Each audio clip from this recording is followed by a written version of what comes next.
Yo, this is Benchgamer here. So recently there has been a bit of discussion on Twitter about the dominance of Genshin Impact merchandise in artist alleys. And if you don't know what artist alleys are, they're basically like booths that independent artists can rent out in conventions and then they can just display all their merchandise and sell them. And they tend to be merchandise for very popular intellectual properties like, you know, what's something that's really popular? There's like Genshin Impact, of course, this video about Genshin Impact, but I'm trying to think about some other stuff. I don't know, like Attack on Titan, Naruto, Bleach. Okay, Bleach hasn't been popular for a while now, but it's still got its fan base. Originally, this discussion was sparked by a question by Haryana who asked, yeah, opinions about Comic Cons, anime conventions, artist alleys, conventions in general that will leave you like this.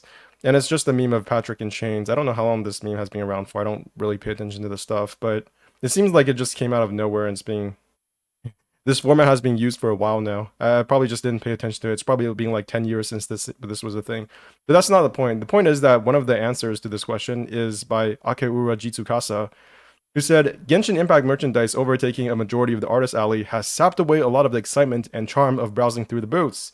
And this received a lot of traction, got 36,000 likes, and yeah, that's basically what the whole discussion has been around, which is the fact that Genshin Impact merchandise has seemingly become so dominant in conventions and cosplays and artist alleys that like the number of the percentage of people who are just focusing on Genshin content is probably in the at least double digits, right? Probably the low, I don't know, the low 50s or low 40s in percentage. And one of the primary responses to this, which I personally resonate a lot with, is this tweet by Enzume and a whole bunch of other people, which is that I get it, but at the same time, no other franchise has came out and signaled to you, you are free to make merchandise out of our work. We don't mind it. We actually encourage it, like Hoyo did. So something that a lot of Hoyoverse fans who are not content creators probably don't realize is that Hoyoverse is actually relatively very free and lax when it comes to using their content for producing, fan content and just content creation in general, which includes, YouTube videos. As somebody else said later on, Unreal Dreamer says, same applies to content. Hoyoverse is one of the few companies that has almost 99% copyright free policy of their games, videos, as well as music. Most others, we risk DMCA in some way, shape, or form. A big reason for this is they in-house create almost everything. And there are a couple of exceptions to this that I will talk about later on. But essentially, what everybody here is saying, CO Armor says something similar. One major reason why you see a lot of Genshin fan merch is because MiHoYo allows and encourages it. Most other companies don't allow it or limits it. Examples, Baldur's Gate, Cookie Run, most Magical Girl anime. Which makes sense because I think, if I remember correctly, Baldur's Gate is Baldur's Gate characters are owned by Wizards of the Coast, which is the same people who do Magic of the Gathering, I believe. So this isn't associating Larian Studios with stifling fan merch. I don't know if any of this is true, but from what I've heard in the past is that Baldur's Gate is based off like a tabletop game like Dungeons and Dragons, and that's owned by Wizards of the Coast or something. There was like this whole kerfuffle a few months ago, I believe, that Wizards of the Coast was trying to monetize Dungeons and Dragons too much, and people were leaving the franchise. And Cookie Run, I believe, is a Korean game, so I'm not sure what the copyright laws are like in Korea. Most Magical Girl anime are produced in Japan, and Japan has like some of the most draconian copyright laws of all time. I think a couple of weeks ago there was news that some guy who was streaming a Type Moon visual novel was sent to jail because it was against the law there for like what 2 to 5 years. I don't know. It might just be a rumor. It might be real. I'm not totally sure because I didn't pay too much attention to it, but it makes sense because I mean, not for that, but for Magical Girl anime, it makes sense because a lot of the revenue that comes to like the companies that make anime is not actually from the anime itself. It's probably really hard to monetize anime, but it comes from the revenue that they get is from the merchandise. Probably licensing out the intellectual property of the anime to other companies to make merchandise for it. For example, like um, not manga. I don't know how many people buy manga anymore, but like figurines of magical girls, using the likeness of magical girls on like school backpacks and some shit like that. This is probably completely out of date. I don't know if anybody does that for school backpacks anymore, but that's just something I heard like what 8 to 10 years ago. So don't quote me on that. But there's more here. Here's somebody screenshotting what Genshin Impact officials said themselves, what, like 2 years ago? Now, almost 2 years ago. Travelers are free to create original secondary content from already published content of the Genshin Impact series and produce physical merchandise to give away or sell. However, the production of physical merchandise is subject to the following conditions, and it doesn't say what it is here, but from what I've heard personally, off the top of my head, there are a couple of exceptions and restrictions, and one of those is that you can't make more than 200 items of the same batch of content. So if you're making like t-shirts, you can't just make 200 to 300 t-shirts and sell it all in one go. One batch of content of merchandise has to be only 200 items. And the reason why they do this is probably they don't want like big companies to just profit off Genshin Impact without paying any due to Genshin Impact and Hoyoverse. So they don't want like Alibaba, or actually Alibaba is probably not the best example because I think Alibaba is run by like a whole bunch of little stores, but they don't want big companies that are not Hoyoverse themselves to just make like a bajillion products for Genshin Impact. They want the little content creators to profit off of their work themselves. So that's why they have that restriction. You also can't use the likeness of Genshin Impact characters or just Hoyoverse characters in general and make them say stuff that they didn't actually say in the game. You can't use them for like VTubing. Although from what I've heard, that role has been more lax in the recent past. And some people have done that and gone away with it. You don't quote me on that as well, but that's just what I've heard. And I think some of the music that are in Genshin Impact, like the Chinese opera music for Yingjing, is also copyrighted because that's not actually created in-house by Hoyoverse themselves. They contracted that out to some other like company, and they have a copyright on that. So if you use that music on YouTube, you will get copyright striked, from what I've heard, once again. So yeah, this is just another tweet by Citron Cynic, who says, Hoyoverse encourages and respects fan merch. If I produce 200 Genshin charms, again, that's probably related to what I said about the restriction about having only 200 items per batch. 200 Genshin charms and 10 Genshin charms related to a niche fandom I love. So no. 200 Genshin charms versus 10 charms related to niche fandom I love. I will sell 200 Genshin charms and maybe 2 niche charms if I'm lucky. So this is just to emphasize, at the end of the day, these artist booths, I think that's what these artist alleys are at the end of the day about, independent artists, I think, just making money. And there are some more tweets about this that kind of emphasize this. For example, here's somebody saying, it always bugs me when people get upset about all the merchandise of popular stuff, because it really does come down to so many people would love to make niche merchandise, but it doesn't sell. Like, it's not some big moral decision of selling out. It's just numbers, and artists need income. So if people want, Genshin merchandise, what exactly are these artists supposed to do? And here's another tweet saying, anyways, I'll shut up about this. It's just very personal because we constantly get it's all Genshin comments when this is our booth. And I used to have a lot of other fan art, but no one ever bought it, so I had to get rid of it. Yeah, so this seems to be like all the green stuff is non-Genshin content, and which is original content that they created themselves. There's other fan art that's not Genshin IP, and the blue stuff is Genshin Impact. So what it seems to me like Genshin content is maybe like 20% of this booth, but all the other stuff just didn't sell, so they got rid of it, unfortunately. Well, not really, unfortunately. Like, they're just catering to the market, right?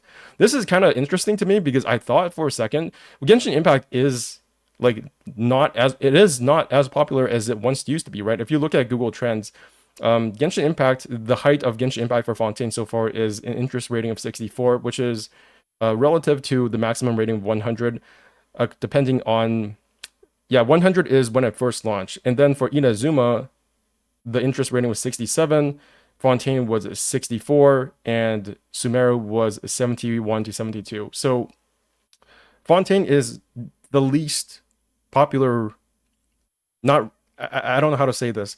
Genshin Impact is at its least popular since a new region has launched in Fontaine. Not to say that Fontaine is the least popular region relative to how many people are still interested in Genshin Impact. It's just that as an older game that is, 3 years old now, it's not as popular as it once used to be. But apparently that has not, people who are going to these artist alleys have not gone they haven't been clued in on that yet. It doesn't seem like this has any effect on artist conventions or, just conventions in general.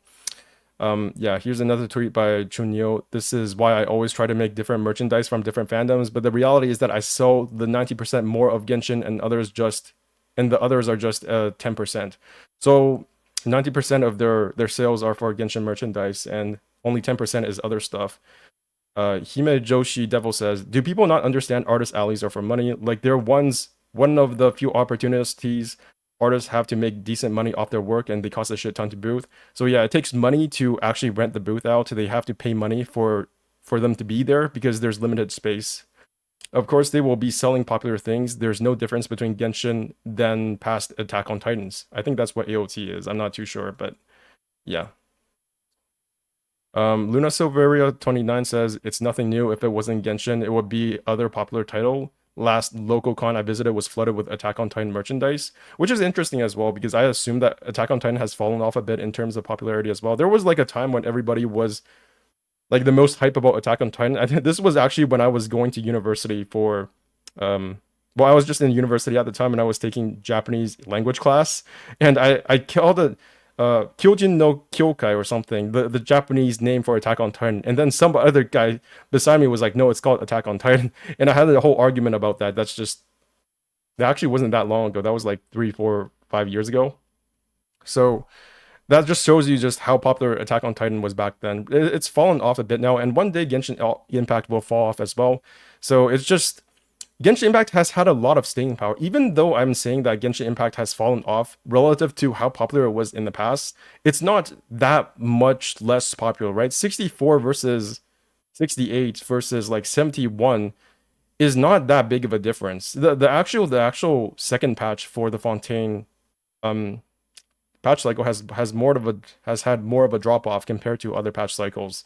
But again, I don't think this is going to be that much, especially when you compare it to Inazuma, because Inazuma had a very large drop off after the Archon quest, and I don't think that is going to happen for Fontaine. They've discovered that lengthening the Archon quest actually is pretty beneficial to retaining the player base because all the player base wants to get Archon, right? So it's not going. I don't think overall it's going to be any less popular than Inazuma. It's just that Sumeru introduced a whole new element, and then everybody was super hyped for that. So it is what it is. Artists need easier money. Hoyo is one of those companies who are very generous with their guidelines for fan merchandise. Once again, Hoyoverse does not like screw around with content creators nearly as much as other companies. Sometimes they'll take down stuff that is technically leaks. Sometimes they'll take down just random shit, and I don't know why, but I've heard cases of that happening. But in general, it's not the same thing as dealing with Nintendo. It's not the same as dealing with like Japanese companies. Um, yeah, Musical Girl Art says, "I'm so tired of these takes because I have been attending cons as a visitor and as an artist for the last 5 years, and I can assure you that this has always happened with other fandoms. Attack on Titan, Sword Art Online, My Hero Academia, Persona 5, Fire Emblem Three Houses, Kimetsu no Yaiba. It's just that Genshin is still there after 2+ years." Yeah, I'm astounded by this. This actually makes me quite happy because I am, at the end of the day, a Genshin fan, right? And it does make me feel happy that Genshin is still popular after all this time. And even compared to other like Western franchises, I don't think other franchises were this popular, even like the major ones like World of Warcraft after this much time, because World of Warcraft fell off after Wrath of the Lich King, right? And that was the second expansion, I believe, for that game. And then after that, it was Cataclysm when people just kind of stopped giving a shit. So relative to the popularity of World of Warcraft in terms of its lifespan, I think Genshin Impact has already exceeded the amount of influence that game has had, which is crazy if you think about it. Cute Pancake says, "Literally, like before, the Genshin Wave artist booths at cons would have way more variety, and I completely understand artists have to make money, but knowing I won't really find much outside of huge popular franchises really takes away from the experience." And I like this because I do agree with this. I don't really go outside that much anymore, so I don't have a like an actual physical experience of this. But when I used to like go to stuff that is like focused around anime conventions and stuff like that, it did kind of bother me that there were so many people who were into One Piece and like Naruto and that kind of stuff. And it's not because I don't like those franchises. I do like One Piece, although I'm not like the biggest One Piece fan. Although I'm not like the biggest Naruto fan anymore. I think Naruto kind of fell off after Shippuden, but I was a fan of those series, a big fan of those series, and it still kind of bothered me that like 90% of the content that I saw was about Naruto and One Piece. And when you ever talk about manga and anime, it was just like One Piece and Naruto all the fucking time. So this is a legitimate feeling that, you know, you can't really explain. It's just if you see too much of the same stuff, eventually you do get bored of it. You do get annoyed that everybody only likes that one thing. Um, I'm so tired of every con being Genshin Con by El Rakir. They also say, I went to Toronto Comic Con and half the booths were Genshin booths. Like, man, nothing is safe. I don't know when this was, but if this was in, I'm not from Toronto. I'm in the Vancouver area, so I've never been to Toronto or Toronto Comic Con. But um, if this was in the recent past, then that has me. I don't know how to feel about this. Like, Genshin Impact is just like so popular even now. Then I don't know what to say. It actually, I don't want to know what to say about this. For me personally, I honestly felt like Genshin was falling off, and I would have suspected that there was less cosplay and less booths for Genshin, but it seems like that's not the case. Everybody's still really, they haven't been included in that Genshin is falling off. Maybe that's just what I was thinking. Who knows? Jolly Rose Art says there is actually enough other stuff if you take your time to look, but I've seen people say, "Oh, everything is Genshin. I'm leaving, only seeing my few Genshin things, get annoyed, and totally ignore the other stuff, which is the majority of my assortment." Yeah, this is another. It's like it's confirmation bias basically. If you see Genshin merchandise and if you don't like Genshin, then you're just going to focus on that one thing and then ignore everything else. Um, I've been guilty about this in the past with other franchises. If I just see if like 50% of your booth or 50 or plus more percent of your content is surrounding this one thing and I don't like that thing, then obviously I'm not going to feel that motivated to look at your stuff. Um, I don't think this is anything that can be fixed. It's just pointing out that this might be confirmation bias. Ingver says, as obviously who's been going to the cons for over a decade now, I think it's obvious how much Genshin has taken over more than any other franchise ever has, and it's made it harder to find other things. I don't know if this is true again because I don't really go outside anymore. It sounds so shitty to say this, but I don't have like an actual physical experience of being around that many like Genshin fans, if any at all. But the other stuff is still there and not necessarily less of it than before. So, can you guys tell me if it's still like that? How many of you guys still go to like Genshin conventions or conventions in general? And are they still just full of Genshin stuff? Like even after all these years? Because I think I might be in a sort of bubble where I just listen and consume content from other Genshin content creators through YouTube and through Twitch, where every 5 minutes somebody is talking about how Genshin Impact is falling off, how they're not adding to the game, how Genshin Impact is not as fun as it once was, how they've abandoned the core game combat system to make the game a visual novel. So it's pretty negative. It's not like all the content creators right now are not like extremely negative, but there's just sort of this ambient negativity all over the place where we know that Genshin is not as popular as it once was, but it's still going strong enough that we're still focusing on the game. And we kind of have to acknowledge that, yeah, it's still popular, but it's not what a lot of us want it to be. I'm not saying this for me particularly, but if you've been looking around at other content creators, especially the most popular ones, it is something that gets mentioned pretty much every 5 to 10 minutes. So yeah, that's basically what everybody has been talking about for Genshin Impact on Twitter. There's like what 230,000 posts about Genshin trending at this point, and that was just in the past 1 or 2 days. So I'm not sure if all of this is about this one subject in particular, but this is something I'm personally interested in, so that's why I'm reporting it. Anyways, this is Ben Screamer signing out. I will see you guys next time.